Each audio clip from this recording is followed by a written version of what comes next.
Hello YouTube, this is Andre from the Swell Dudes Fish Tanks, and I just wanted to film this tank before I start doing maintenance. I want to film it because I'm gonna move a bunch of plants around. I've been meaning to do that, and I just want to film to record how it looks now.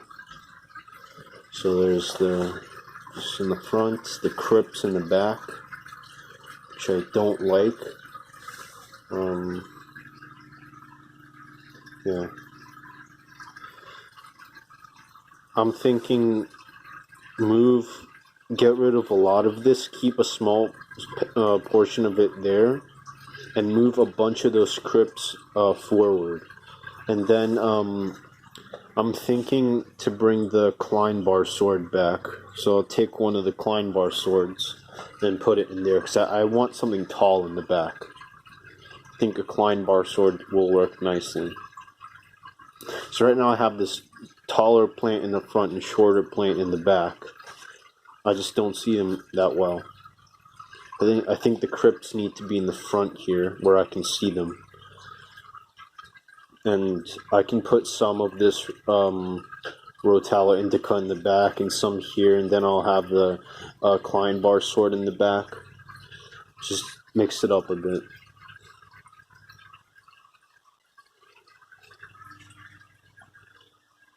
Yeah, that's the plan. Maybe I'll think of something different. I don't know. I have to top off this evaporation. Well, it was low to begin with, the water level, and now it's been a week since I did a water change. Or actually, maybe 2 weeks already. I don't know.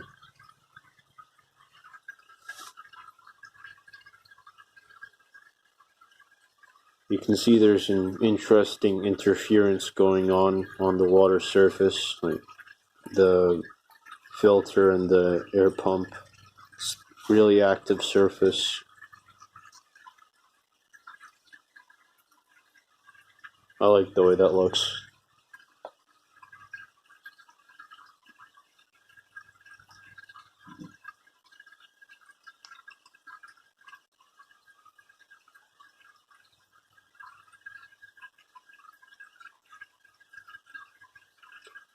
Another thing I was thinking is to introduce some water wisteria into this tank, because water wisteria gets big.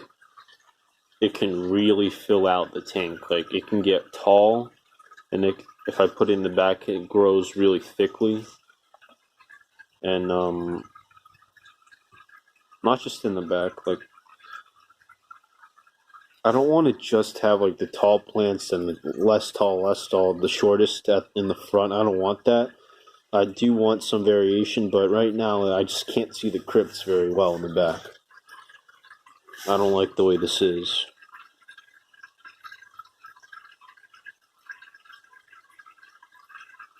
Also, I'm getting kind of tired of this Tiger Lotus. I'm thinking I might just move it to a different tank, and if I can't move it anywhere else, I might just get rid of it, because it only cost me $3 to get it. I don't think it's worth hanging on to it just because I don't want to lose the species, and like, I'm getting annoyed with it and I don't know where to put it, because that's taking up a pretty big chunk of space. I can put a really cool like a different plant there and mix things up.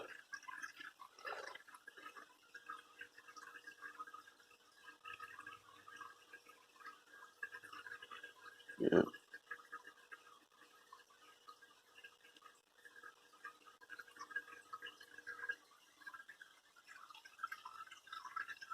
This Crenum calamastratum is staying there though. That is a really cool plant, and it's only getting better. That's its permanent location. I was also thinking maybe I'll introduce some more hardscape into this tank, like a few pieces of dragonstone.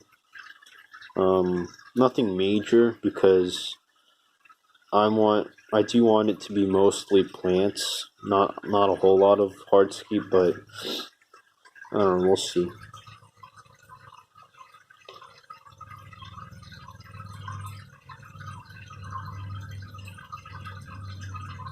Look how cool that Rotella indica is looking in the back. How many roots? Like, I can cut that up into 10 individual plants, those two stems, and replant them. Or I can just literally cut that thing off, take it, and put it horizontally into the substrate, and a bunch of new plants will sprout out the top of it. Pretty cool. Actually, that's probably what I'll do.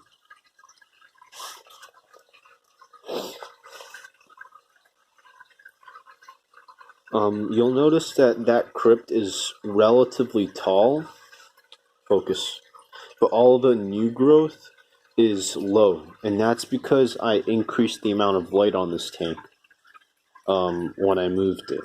This now has 3 fluorescent bulbs, not 2. I think that makes a big enough difference. Also, I fertilize more, that the growth is shorter on the plants, and there aren't any tall plants in the vicinity of that plant, meaning it's not getting overshadowed and it's not trying to compete for light. I think the reason that plant, those leaves got tall initially, is because that plant was surrounded by tall plants and it was competing for light. So if I want the crypts to grow tall, I should really pack them into a tight space so that they grow over each other and compete for light and send leaves upward, tall leaves. Right now, all the growth there is is low growth. See that? All the tall leaves are from before I moved it. Not all of them. Most of them, though. This plant, this was one of the tissue culture plants I got at the Aquatic Experience. That right there.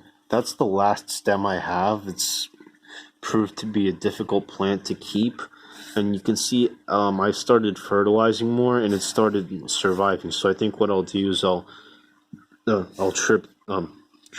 trim the top part off and replant it into the substrate. Focus. And hopefully it'll survive, because that's a really cool looking plant, and it's similar to that plant. And when I bought them, like, as 2 tissue cultures, they did look really similar. That's why I bought them together.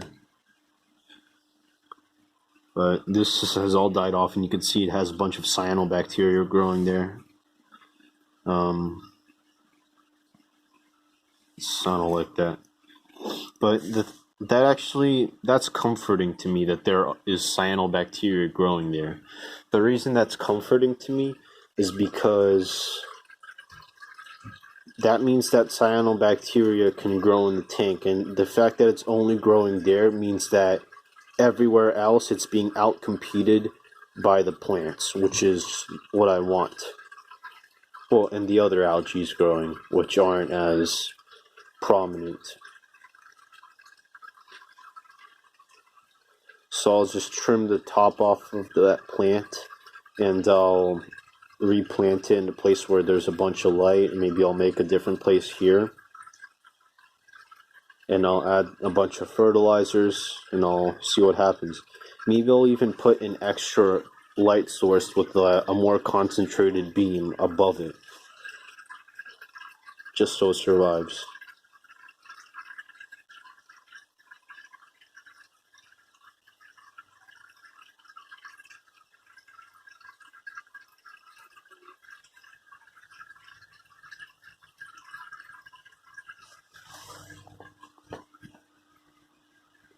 Look at that snail over there on that leaf. That is a freaky looking snail. It doesn't have a shell. I was like, that snail's dying. But it was right there on that side of the leaf. Now it's on the other side of the leaf. So it's like alive and it's crawling around. It's so weird. It doesn't have a shell and it's green colored. That is the weirdest snail I've ever seen. Some mutant.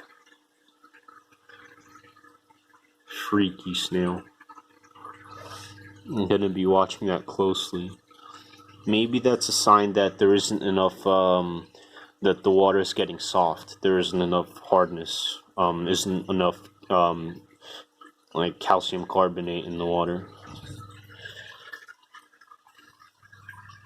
I've been adding this limestone sand to my my tanks,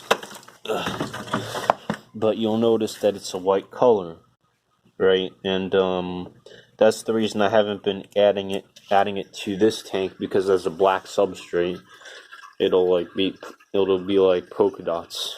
Not very good. So I gotta figure out how to add it.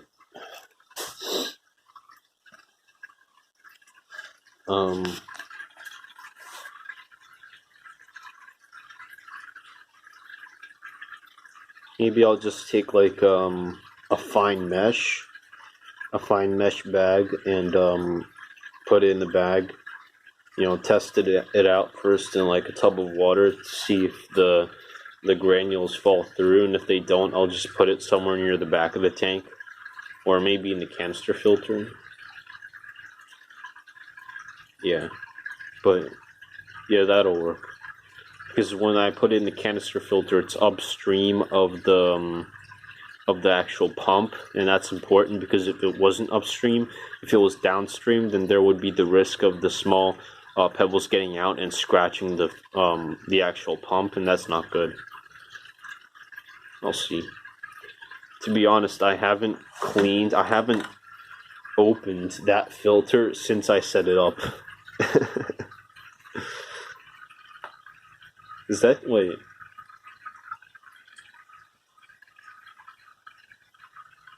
No, I think I may have opened it once. I think I might have opened it when we moved. Let's see. No, I don't think so. I don't think I ever cleaned that filter. And this tank has been set up for over a year now. Like a year and a half. Yeah, I gotta clean that filter. That's not good.